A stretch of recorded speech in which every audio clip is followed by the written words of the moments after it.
The soft clink of my wedding band as it struck the edge of the mahogany nightstand echoed like a gunshot in the oppressive quiet. I watched it spin, a blur of gold catching the muted glow of the bedside lamp, until it slowed and fell flat with a dull finality. Across the room, Amelia flinched. It was subtle, barely a twitch, but I noticed. I noticed everything now. And not just in this moment. I had been noticing for weeks. It started with late nights that stretched longer than they should have. Whispered conversations in the hallway that ended the moment I walked in. A new perfume that lingered on her like a stranger's touch, one that wasn't mine. Then came that feeling. That gnawing, unshakable instinct that something precious between us had cracked, and no amount of pretending would fix it. I began staying late at work, not to meet deadlines, but to track her movements. To follow the trail that my heart already dreaded. The truth unveiled itself in the form of a man, tall, with dark hair and a cocky grin that made my fists clench. I spotted them in a dim bar, seated close at a corner table, hands entwined, heads bent together in shared laughter. I stood in the rain across the street, the downpour distorting the scene before me into a cruel, blurry painting. Rage pulsed through me, but oddly, it didn't erupt. A strange calm took hold. I wouldn't explode. I'd wait. I'd be deliberate. That night, and the ones that followed, I remained silent. Watching. Gathering. Preparing. I even scheduled a couples therapy session, not out of hope, but as a stage for the finale I was orchestrating. On the night of our appointment, I came home early. I set the tone carefully.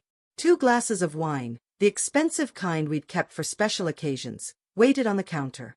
I dropped the needle on an old Miles Davis record. Kind of Blue. The music of our early days. A bittersweet soundtrack to a love that was no longer ours.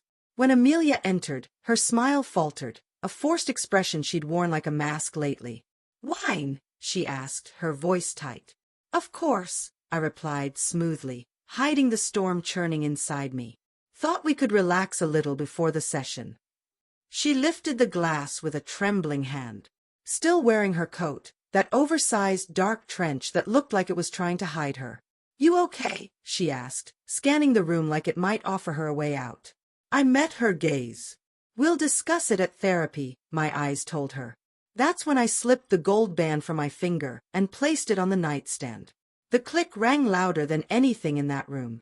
That was the moment I saw it. Her eyes flickered with panic.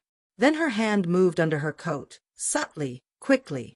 When it emerged, her wedding ring was suddenly back where it hadn't been in weeks.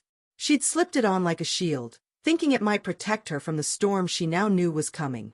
The therapy session was a carefully crafted performance of restraint and revelation. I laid it out, piece by piece, the unexplained absences, the meetings she hadn't mentioned, and finally, the man himself, Riley.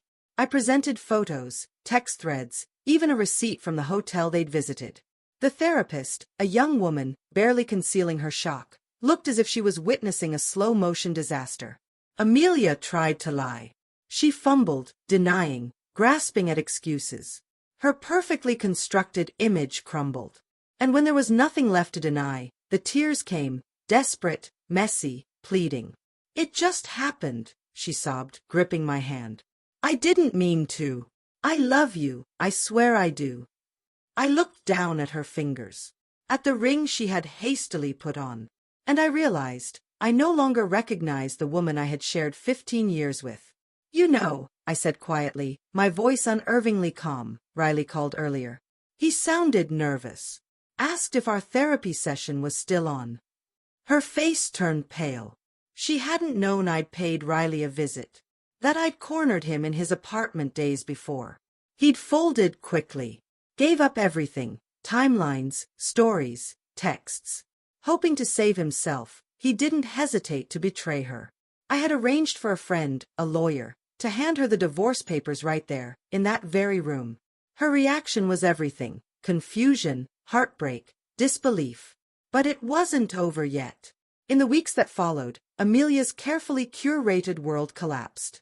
Her social circle vanished. The affair became public knowledge. Riley, terrified of his own wife discovering the truth, vanished and cut her off completely. The secret romance that once thrilled her became a source of shame and ruin. She had gambled away a life of love, stability, and trust, and lost. As for me, I began rebuilding, slowly, deliberately. The pain didn't disappear, but it dulled.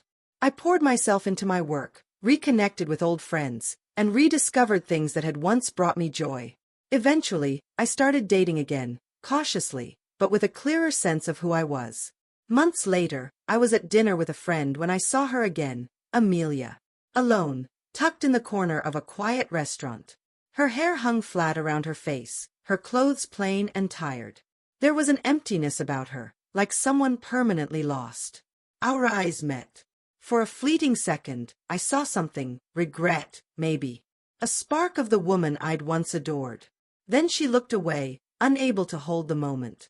I didn't approach. There was nothing left between us. Instead, I raised my glass in a silent toast, not to revenge, but to resolution. The faint tap of my new wedding band against the rim was barely audible, but it rang louder than any goodbye.